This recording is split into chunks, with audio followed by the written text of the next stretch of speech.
even for impeachment. Maraming salamat po. Thank you, Senator Villar. Before recognizing Senator Zubiriq, I'd like to thank him for his patience because he's always last whenever we do nominal voting. At some point in time, you might want to make a motion, Senator Zubiriq, for us to draw lots on which letter of the alphabet we will start voting. Thank you, Mr. Gentleman President. may proceed. Maraming salamat, Mr. President. Alam mo po yun, Ginoong Pangulo, dahil magkasama po tayo sa Kongreso ng 3 termino. At dun sa 3 termino, na alam ko yung bilang po natin ay 265, 268 congressmen, napakahirap po pag ang iyong pangalan ay nagsisimula sa letrang Z. Kasi ako po ay palaging huli. Minsan po, wala na pong tao nakikinig sa akin. Yung janitor na po, mga page ang nag-aayos ng mga upuan. Pero, subalit na yung araw na ito, nagpapasalamat ako at napakarami pang senador na nandito po na yun. Nandito si Senator Bato, Senator Bong, Senator Robin Padilla, Senator Amy, Senator Erwin, Senator Mark Villar, our Senate President Pro Temp, who's not listening, but he's here with us today, together with the movant, Senator Marcoleta, and all the rest, no? Nandito ang dalawang Cayetano na kaibigan natin, yung mga seatmates nandito, and minority. Pero Mr. President, honestly, it pains me to vote against my minority floor leader. It pained me and Senator Lauren. But what we are called to do here today goes beyond a simple vote. We all know that, Mr. President. It goes beyond the simple vote. Rather, for me, it's a test of our commitment to our Constitution and the rule of law.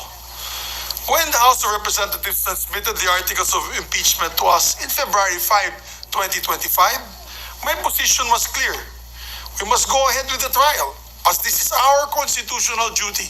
In many interviews, that's what I said. It doesn't matter how I feel about it, because many people already said that I was on the other side. But I've said it doesn't matter what my personal feelings are. What matters is that we proceed with our constitutional duty. When the motion to remand the articles of impeachment came up on June 10, 2025, it was also my position, again, clear, that we must remand the articles not for the sake of dismissing the trial, Mr. President, but for the purpose of ensuring that the House of Representatives had not violated the impeachment process as laid out in the Constitution. I have always upheld the principles of rule of law and the primacy of the Constitution, and I've consistently shown the highest respects for the Supreme Court as the final arbiter of all constitutional questions. So today, again, my position is clear. We must respectfully adhere to the court's ruling that the current impeachment complaint is unconstitutional. Our Constitution expressly empowers the Supreme Court to review even the article or the actions of political branches. In Francisco versus House of Representatives, that case which has been mentioned by almost all my colleagues here, the court affirmed that it is the final arbiter for constitutional questions, with authority to strike down acts that violate the Constitution. Thus, I vote to support the Supreme Court on not to proceed with the trial of the articles of impeachment, as it violates both the Constitution and the guarantees of due process, rendering the current complaint unconstitutional and void ab initio. The grave denial of due process only magnifies its fatal defect. Without jurisdiction, any trial would be meaningless and any verdict null and void, Mr. President. To disregard the court's unanimous ruling would be to invite a constitutional crisis and to break our oath to support and defend our Constitution. The power of impeachment is not without limits, Mr. President, my dear colleagues. It must be exercised within the boundaries set by the Constitution as interpreted by the Supreme Court. And let me be clear for those listening tonight. The court did not place the Vice President beyond scrutiny. It simply required that any future impeachment follow constitutional safeguards. As simple as that. A new complaint may be filed by February 6, 2026, lawfully and with due process. At doon na po natin magagamit, Senator Kiko Pangilinan, yung ating mga gown at robe. Kasi sigurado, as the day will shine tomorrow, there will be an impeachment case filed against her. And we will be ready. This time, we will be prepared and follow the due process that was mentioned by the Supreme Court. I speak, Mr. President, as someone who's been a legislator for over 2 decades now, together with the Senate President, long enough to know that our fragile democracy rests on the strength of our laws, that our freedoms are given shape by our rules and traditions. And you all know me as a stickler for rules and traditions, together with my minority leader. I have served in both houses, House of Representatives and the Senate, and here in the Senate, being formerly a majority leader, the Senate President, and now your Deputy Minority Leader. In all these roles, Mr. President, I've been conscientious in adhering to the rules and traditions that protect the integrity of our beloved institution. It is in this spirit that I adhere to the court's decision. My vote today is based on the Supreme Court's decision last July 25, 2025, without prejudice to whatever resolution it may later render on the motion for consideration. That's why I thank the good movement, Mr. President, to allow me to amend or to allow the amendment of his motion to make it a mere archiving of the document, because that will never stop us from being able to pull out that document from the archives. Maraming salamat sa ating mahal na movement, si Senator Marcoleta. Let me just say this, Mr. President, to end my manifestation and my vote. Restraint is not weakness. It is obedience to constitutional order.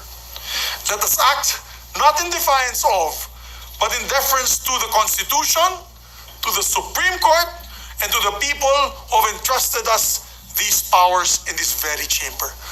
Daghan kay salamat sa ako mga kaigsunan, and may God bless us all. Maraming salamat, Mr. President. Thank you, Senator Zubiriq.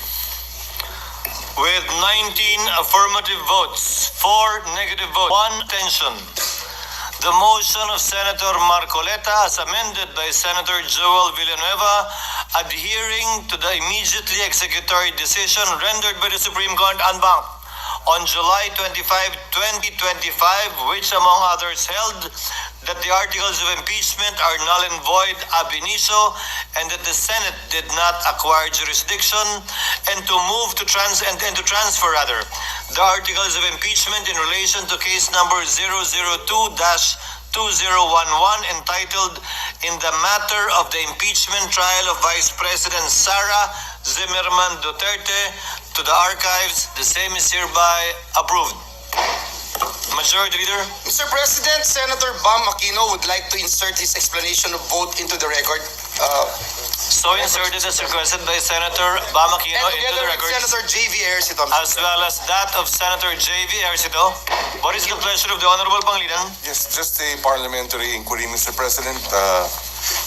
If I recall, in previous votes, we first get the results of the vote before we go through an explanation of the vote. It seems like we have changed the process of voting. That was upon the motion of Senator Zubiriq earlier, which the chair explained before we put the matter to a vote.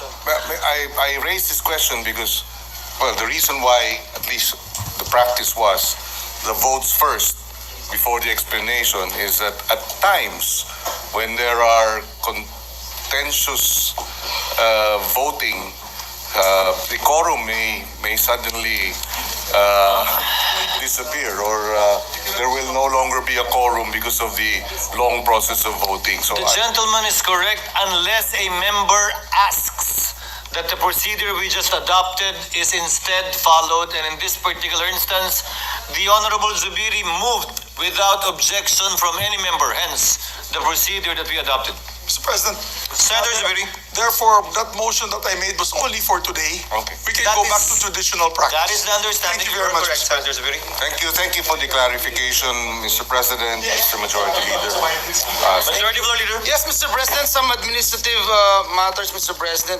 May I move, Mr. President, that we dispense with the reading of the journal of the 5th session, Tuesday, August 5, 2025, and consider the same as approved. So move, Mr. President. Any objection? Hearing none, motion of the Majority Leader is approved.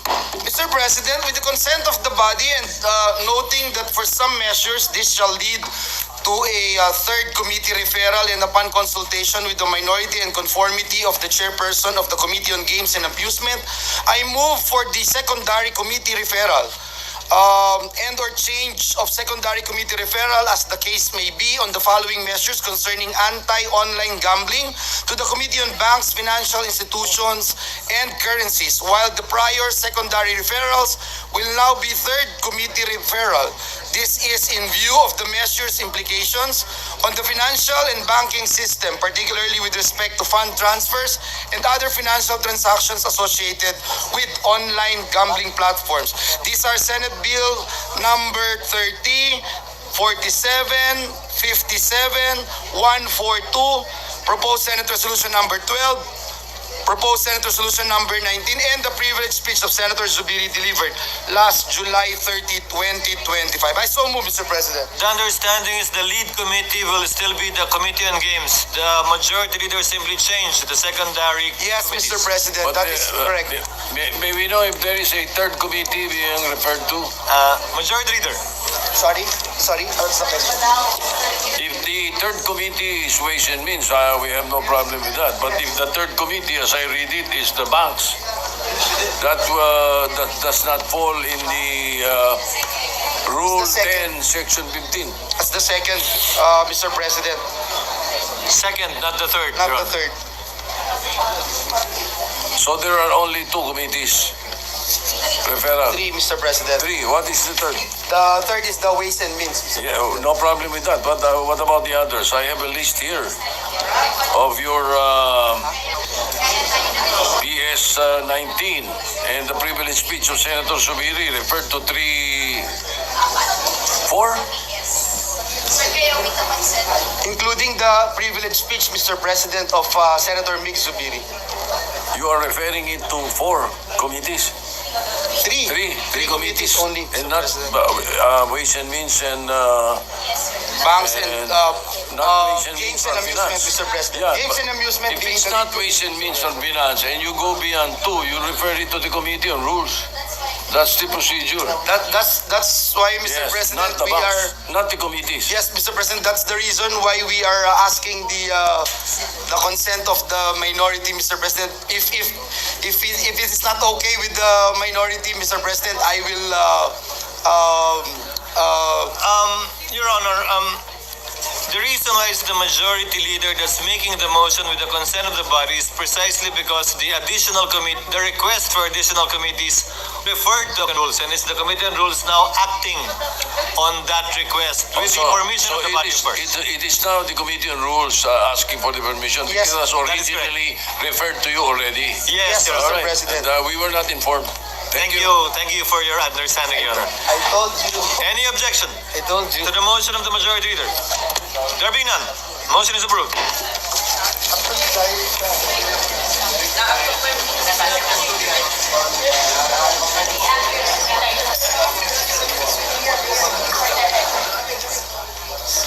Mr. President. 0-0 na? Ano ba? Before recognizing the Majority Floor Leader, Chair would like to correct the case number it mentioned earlier. The record should reflect that the motion pertained to case number 003-2025.